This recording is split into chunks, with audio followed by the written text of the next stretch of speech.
Hi, and welcome this evening to Any Mum Can live podcast. I have a fabulous guest with me today, and this is Sally Ann Saint. Sally, welcome. Thank you so much for having me on. It's an absolute pleasure. That's great. I'm just really looking forward to our conversation. Let me introduce you and give you a little bit of background about Sally. Sally is the founder of Wise Women Guide. She created this sacred work after healing her own past and continuing to do daily steps on her wisdom path, basically. And she's a certified life coach and meridian tapping coach and Reiki master. That's really, really great stuff. I didn't actually know you were a Reiki master. She's a self-published author, so she's published 2 books and has contributed into chapters of 2 more collaborative books. So it's really great stuff, and it's really great to meet authors that love writing. And her work is to remind women of their truth. And I'm going to get you to explain this because some people may not understand that, but to connect with their wisdom that's inside them and to live from this authentic place and space. So welcome, Sally. I'm really interested in this topic of honoring the life we've had. Yeah. Can you tell us a little bit about what that means and what brought you to this work? What it means is something that hasn't actually that long come to my own personal journey. It's been the last couple of years I've understood that the things I thought shamed or blamed or I felt guilty about were actually, every time I was able to shine light on them, I could bring a gift, and I was at peace with my past. So we all have life experiences, and they all take us many twists and turns. But it's the things that we hide actually can be our most powerful medicine. And so it's taken me years because I've had many experiences, but every single time I've understood that when I allow myself to feel, there will always be something there that will inspire me in the now. So I've had many experiences that I thought I did feel guilty about. I blamed myself. As we all do, we all have these, we're very good at criticizing ourselves. But in doing so, we're holding ourselves down and we're holding ourselves to slaves to our past. Whereas actually, if you allow your past to if you shed light on it and you allow yourself to sit with it, whatever you feel is, it's like the ball and chain almost that you're dragging with you. And if you can allow yourself to sit with the ball and chain, it actually softens.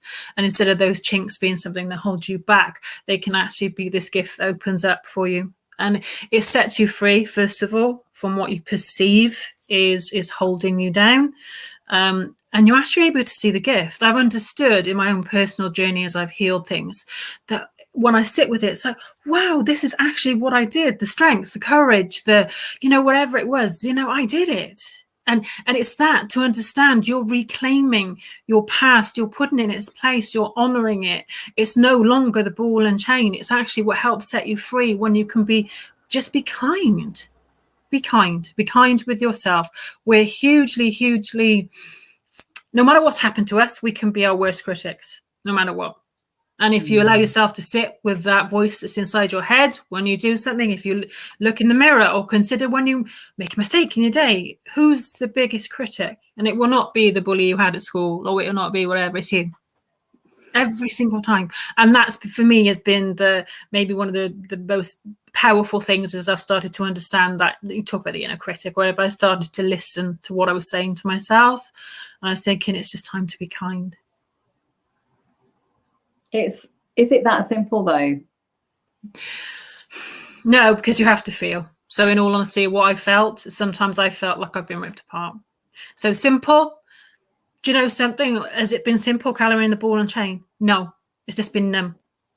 So you get used to it, but it will hold you back. You won't be shining. You'll be half living. What it means is you open the door to feelings that you have suppressed. Initially, it may feel alien. It may feel hugely uncomfortable. But all you're saying to yourself is, I'm honoring everything inside of me. And in doing that, you set yourself free. So for anything that you were brought up when you're younger as it's not healthy to be hungry, or you can't do this, you can't do that, you have to break through those patterns and the programs that you've picked up in order to allow yourself just to feel. So it is uncomfortable. but by heck, is it worth it rather than living numb? I've lived the numb. It got me through horrific circumstances, but you can't really live. I suppose you don't know what you don't know. And I agree wholeheartedly. I'm just asking the question because a lot of people will be in this place. And I've done that journey of becoming, some may call it awakening, enlightened, or just becoming conscious. And all of these terms can actually really put some people off because it's like, it's just the language is not accessible. But it's becoming slowing down enough to become aware that we're doing this, right? And that then taking some steps. I mean, is there any suggestions on what you practice or you coach that help women to be able to break it down to start taking small steps?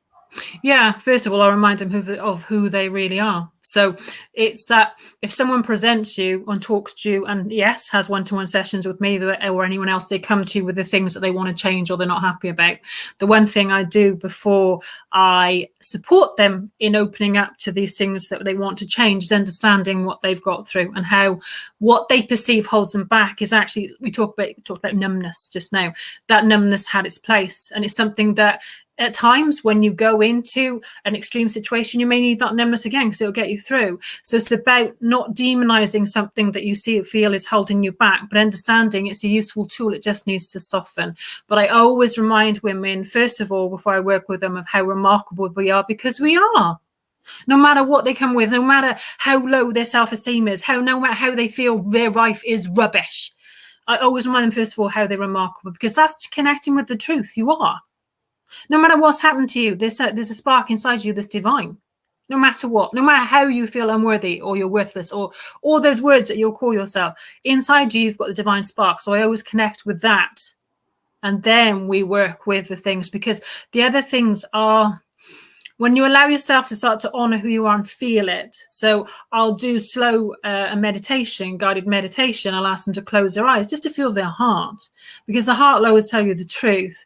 It shows you a calmness, but it also shows you a strength.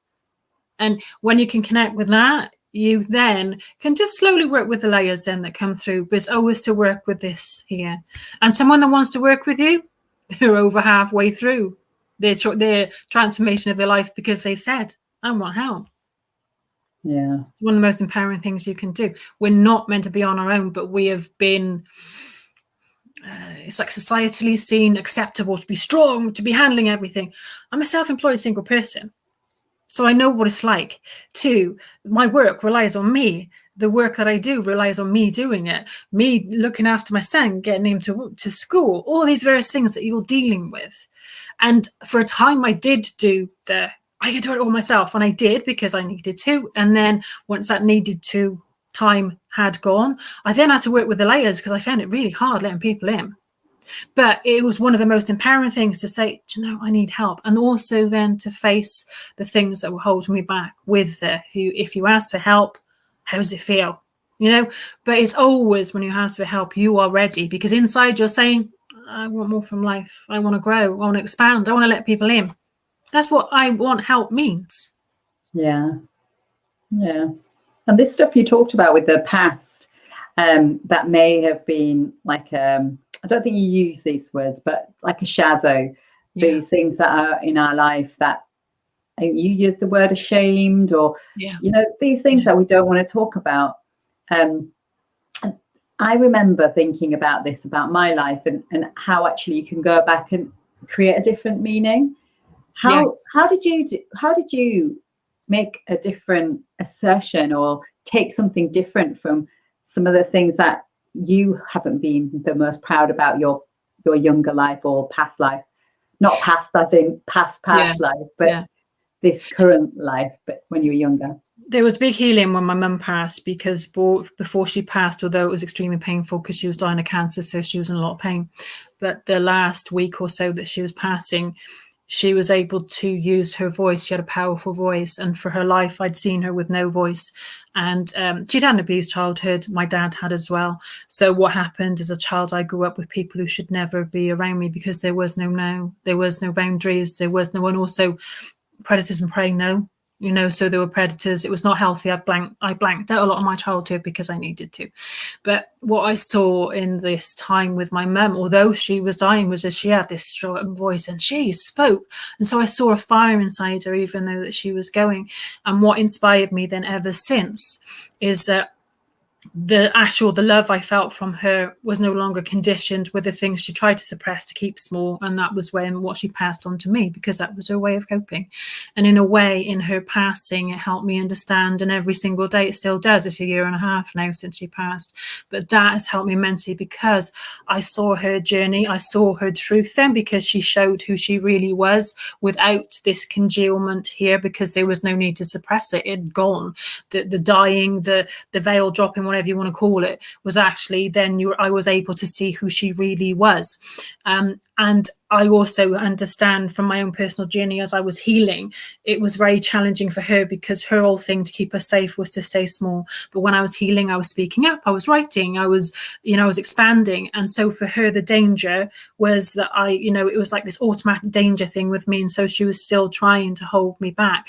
But I understood, because I saw the cycle through. And life gives us these moments, and grief after gave me the opportunity to shed the things that when she was physically walking beside me, I found it hard to see the fullness of it. When you live, it was a real healing, and that's what grieving can do when you lean in. I saw the beauty in things that I didn't see before. I didn't take things for granted. I didn't take things for granted from the people that I loved. I understood that you need to see beyond the patterns, the programs that someone will present with you with, because when you love them, you see that heart and you have compassion for the rest. She taught me so much, and as I've walked these days with her past, I'm able to understand more and more and more, and I get why there was so much around me, because that was the only medicine she could pass on, because she didn't know any other.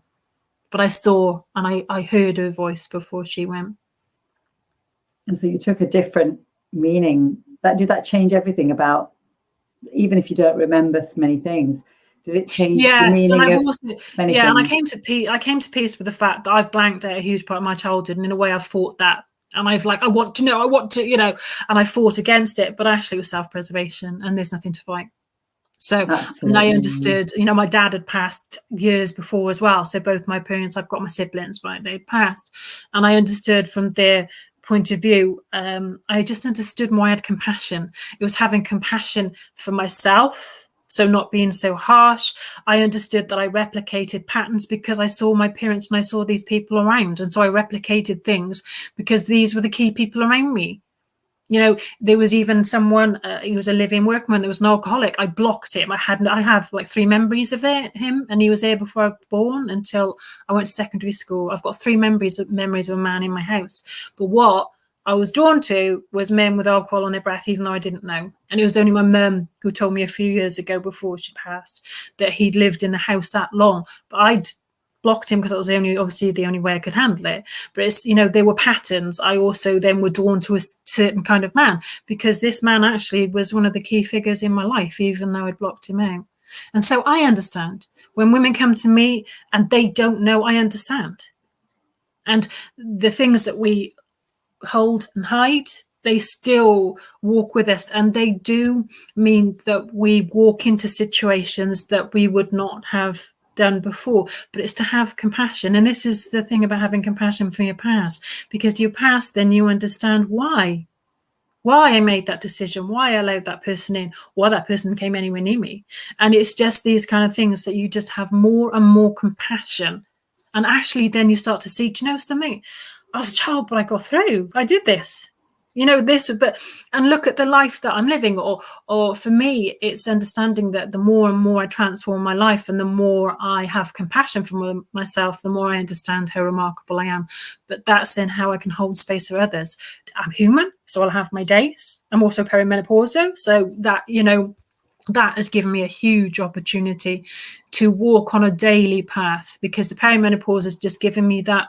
It's like when you perceive you had certainties before, you don't anymore when you step into the perimenopause. But at the same time, what it's encouraged me to do is ramp up self-care, because every time I dropped it, there was no buffer anymore. You know, years ago, I could push myself through anything. I can't anymore. I don't want to. Yeah, that was survival. There's survival and there's living, and there's times we have to survive. And you know, whatever your mechanism of getting through, give thanks. And for me now, when something comes up, I am thankful, because this is it's like an echo when you have something come up from your past. But to give thanks because its origin was to help you through something every single time. And so it's every single time you can have compassion with yourself, you have compassion with what holds you back, and you have compassion from your past, and you also have more compassion for others. And life will deliver to you the things that will help you soften. And it can feel like a train crash when it happens. So the things that happen, did I want my mum to die? Did I want to see her being eaten by cancer? No. But in seeing it through and holding space for myself and going into the pain. It's very easy with grief to step back out there.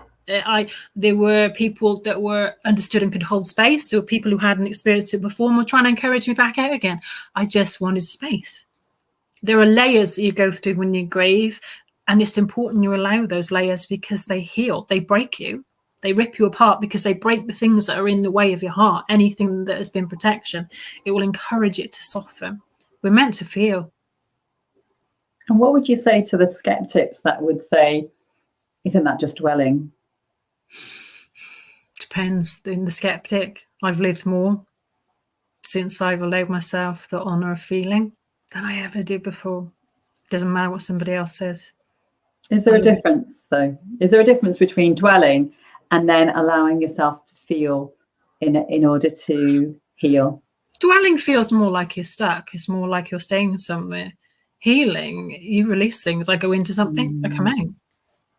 There is no dwelling. It's allowing. It's allowing. It's allowing, isn't it? It's that flow. Yeah. And you spend time with a child, a young child. They'll go through every emotion in one day. Do they stay stuck? No. It's only when they're owned by adults that want to suppress them. Or you can't do that here. You can't say that. You can't. And so they're no, and they're being told no. But actually, if you allow a kid, they're just whoosh. And we can allow ourselves the same honour to just feel. You feel? Gone. It's when we say to ourselves, no, you can't feel that. That is, and you'll just pull yourself back. That's dwelling, because it stays. And causes damage, inflammation, a whole load of emotional stress, and then manifested all sorts of things. And there's huge people now there's Dr. Kabul Mati, and there's so many other people that are understanding that what the trauma or childhood trauma, he talks about childhood trauma, but he talks about then the things, there's links to medical conditions and all. So it's just, these are people with phenomenal brains who are understanding, and they're making a difference. They're being heard because people are ready to receive. Doctors are phenomenal. You break your arm, you need them. 99% of the medical problems that go to a doctor, they can't cure. They can give you the tablets, the prescription, they can support, but there isn't the cure. You look inside your heart. There's steps we can do every single day just by honouring what's in here. And it's empowering yourself to understand, I care enough about myself to make the difference. I care enough about myself to prioritize me. I can care about myself enough to breathe. I care enough about myself to slow down.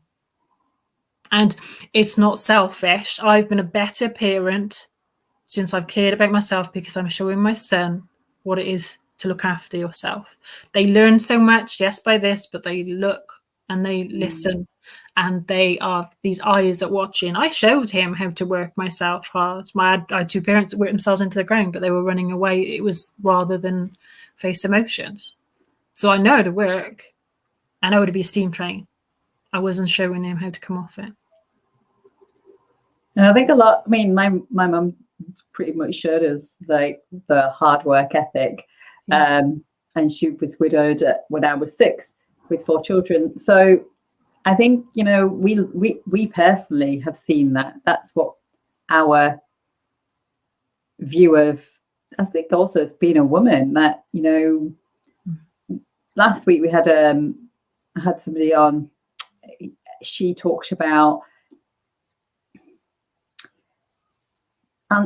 what we inherit, Yes. and what the energy of women, and what we're expected to do, and what we see and what's conditioned into us, and it's similar work, similar thing, but this thing of what we're conditioned from a young age, of what we expect as women, I'm very conscious of telling my daughter, and she's aware anyway because she's really interested in reading about it, but this thing of, well, we always have to work harder than men. And if we say this now, I mean, I try not to say it, but it's in the stuff she's reading. And I'm like, well, are we not just conditioning that into them, or, creating this self-fulfilling prophecy? If we're saying it and calling it out, there's definitely stuff like I was talking about, what I've seen growing up and what you've seen growing up. Yeah. But then there's that other layer of what society is saying, and then is it always just going to be a hard slog for women, for mums? Is that the destiny? I think the pandemic has really highlighted the inequality in parenting, even with men working from home, who were still doing the majority of the stuff. I'm just making points that, these things are conditioned into us from, our upbringing, society. And it's really, instead of just highlighting it and saying, yeah, these things are happening, but actually, how can women make micro steps forward in changing this? The work you've talked about, this honoring our life and living now. How can this make a difference to the average working mum that feels really they're trying to have perfection in all parts of their life? They're parenting, because we want to be perfect parents, make perfect healthy food, do all the perfect clubs so that our children are well-rounded, and achieve really well in our work, whatever that is, and be the perfect partner. And all these, you want to be 100% at everything. It's so hard to do that. Well, I don't like using the word hard, but it is challenging, and something has to give, right? How would you use this, slowing down, this honoring of your life, to help women that are in that place? The first step, like you talk about micro steps, the first step would be to question the perfect. Perfect is conforming. There is nothing that is perfect. And when you start to question, it's almost like you're giving breathing space to something that is solid. Otherwise, this is how I must do it. This is how I must feel. This is what I must do. Those are statements that you can't change. Whereas if you question, is this really what I feel like? Is this really what I want to do? That's the first thing. Yes, there's generational, there's conforming, there's societal. I'm hugely thankful I've got a son, because I know women and girls have far more put on them than what my son's around. I can see the difference with friends who have got girls. So I understand there's a whole machine that's more geared towards girls. And so the conforming around them is hugely strong. But it comes, first of all, with question. Is this really how I want to live my life? Is this really what I think? That's the first step of getting off the conforming wheel, because you're allowing something to soften, because you're questioning. That is the first step. And it has to be simple steps, because if you've been doing it for a very long time, you'll also be surrounded by a society or a work situation that is going to be still on the wheel.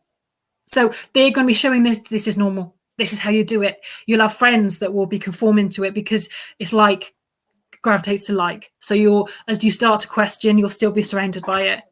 And so it's just allow yourself to soften. And in that, you're actually breathing space. That's the first step. And it has to be simple, because I get it. I lived on that wheel. And I also got how extremely exhausting it is to be perfect. There's no give for being human. And for me, there would be something that would give. Usually it's your body, your health, something will give. And if you've got kids, you look at those kids and you think, do you know, so I just want to enjoy being with them. And also our kids are, greatest teachers, especially when they're young, because they show you the joy of living. So I have found personally with my work that my work has been far, far more creative and far more alive by allowing myself to live. And the thing is, when you're being perfect, you're being the perfect partner, perfect at work, you're actually there's no time for you. Where are you? And maybe even ask that question, the next step, where am I? Because you're not, the role is not, it's part of what you, yes, it may be an important part of your life. Is it you? Who are you? What? And for me, it was like a key point of, what do I like doing? And I could just, for me, it took me, I was working with a coach, and it was to do with the menopause, because I came to her, she's a menopause coach, and she asked me to write like a needs crate of what things I needed in order to like keep myself just balanced in the day. I could only put a couple of things on there because my needs were not a priority. And now, thankfully, I've got this huge thing which I understand. It's not, there's the basic things like water and sleep and food and whatever, and it's expanded. But it was for me to explore and question. But for me, it was like a key thing when I could put so little on there. It's like, well, where am I? And we need those moments, because it's almost like that moment is like a wake-up call. And the wake-up calls will come to you when there will be something that you think could be awful. You can say it could be a health scare, it could be whatever. But actually, that which scares you is the opportunity for you to step off the conforming wheel, or it's almost like I lived my life almost as a mixed bag of other people's ideas, personality, and what they thought, their opinions. And then gradually, as I softened, I was taking off to find out who I really was. Do you think judgment is a big part of this whole part? How do you see judgment fitting in? Judgment, how I judge myself.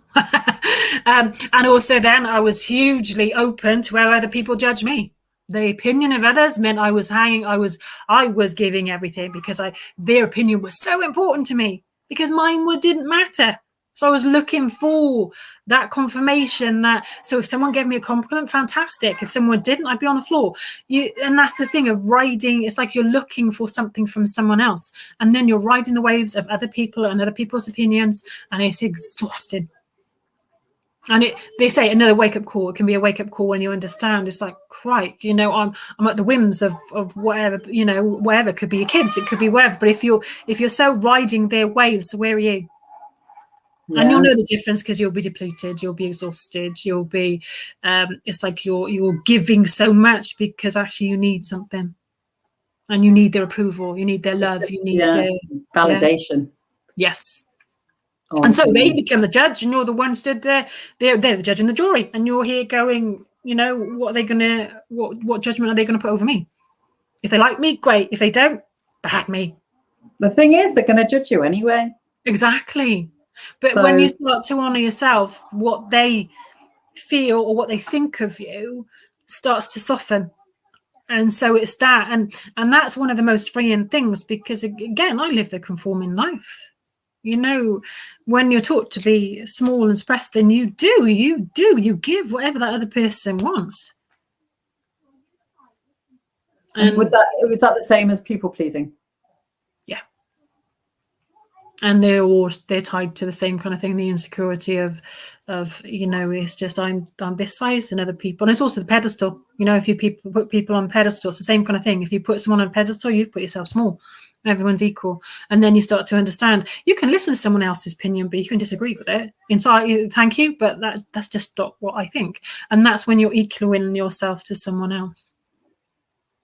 And people lose like that wand that you think that they have over you, that they control you. So sometimes we feel like we're puppets on strings, and that's when when someone else's opinion is far more important than yours. And this can apply in workplaces, right? Because you can have this feeling of being judged by your team or your seniors, and you keep small because you're worried about judgment, and being a fear of being heard, I suppose, because if you've always kept yourself feel small, and you're not really aware that you're keeping yourself small, but you've got voices. Because I remember this when I was at work, that, oh my God, am I going to say the right thing? Will they like my suggestion? Oh, I must contribute now. All sorts of things. I remember like how much the dialogue really hampered me in my 20s. And I just think, well, I can't be the only one that has this. And then I slowly realized that, yes, actually, many people do. And the pressures, the silent battles, basically, I like to call them, because we don't talk about them. Nobody wants to be vulnerable enough, really. Even with their friends, I don't think people are always comfortable being vulnerable, having these kind of conversations. Well, everybody wants to be upbeat and happy. It's good. I know, I appreciate that. But these are things that can really help improve your quality of life in your workplace, in your personal life, in your relationships. Is that where you would come from in this kind of work? I understand the faces that we put on. So I get you talking about like how you were in work. Now with me, I was the best worker ever because I was the slave. I gave everything because I was looking for the approval of whoever it was. But I was also the face that showed nothing. So, I was the ultimate worker. But again, it was not used in this. It was just giving. So I kept myself small, but by heck would I work. I had no problem getting a job. I developed ME when I was 16, so I left school with no qualifications because I couldn't physically do it. So when I started going out in the workforce, I'd be filling in my CV. What's your qualifications? Nothing. But I was the best worker. They put me in there, and relationships, I would give absolutely everything. I would put up with the worst situations. Didn't show anything. I was giving everything. But it's like one of the most, it's like when I look back now, the times it was loads going on, my face showing nothing. So I understand the mask that we put on. The mask of, I'm at work, this is how I feel I must be at work, this is how I feel I must hold myself. It's a mask. It is, and you see it time and time again. I think it's a real thing that a lot of people feel, that we have to be a certain way in our workplace. And the masculine energy is definitely one of them. Yes. To get ahead, we as women, nobody's told us this. Nobody's written a book and said, women, you need to be like this to get ahead and get into management and get into, seniority and work your way up that ladder and get through that glass ceiling. You need to be masculine. Nobody's ever said that. But for some reason, we adopt it to do it. And yet, hats off to women that I don't and haven't. Yeah.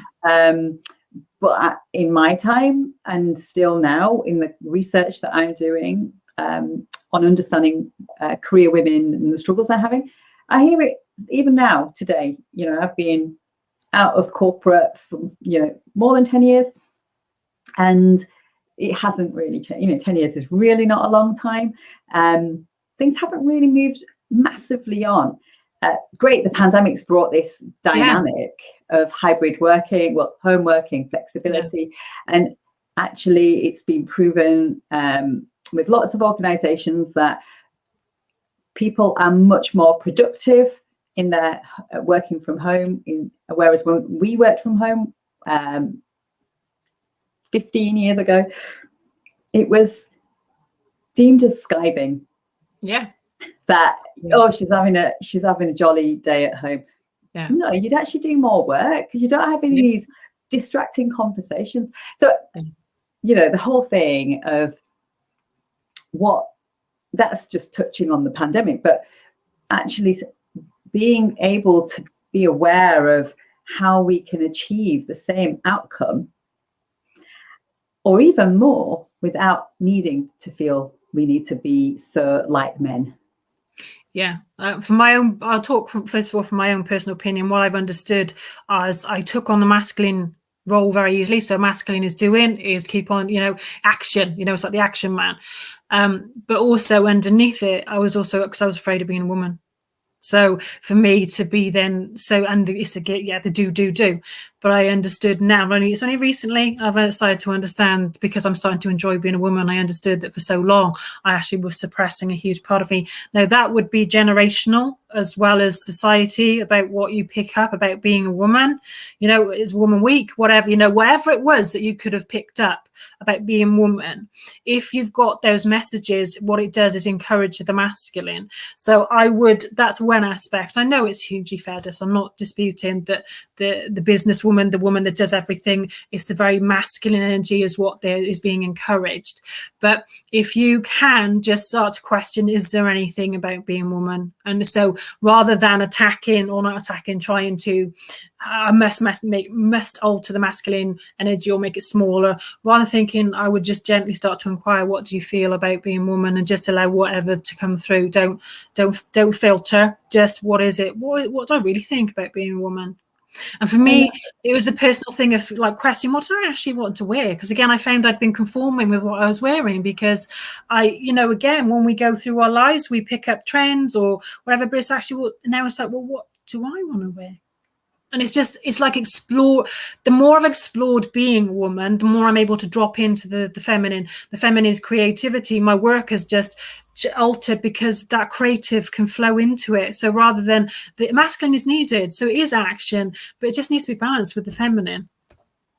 I was just going to say that there's not saying that masculine isn't a good thing, but when we are not only because you're still feminine, but we use more of our masculine to get things done. And I mean, I've seen, and I've personally experienced my own way of working of, this attitude, just get done, and like bullets of getting things done. And not really being energetically aware of how you're being received, and how you're really trying to deliver a project or a piece of work, when you can actually take a different approach and still probably even get a better outcome, a better team spirit. Some people are better at it naturally than others, because you get nurturing personalities, and you get A-type personalities that are just that kind of like, I just want it done, I want it done now. The reason why I ask these things is because we have a working population. We have so many working mums, many single mums just like yourself, that are doing it on their own, and having the headspace to do these things can feel like a nice to have for some people.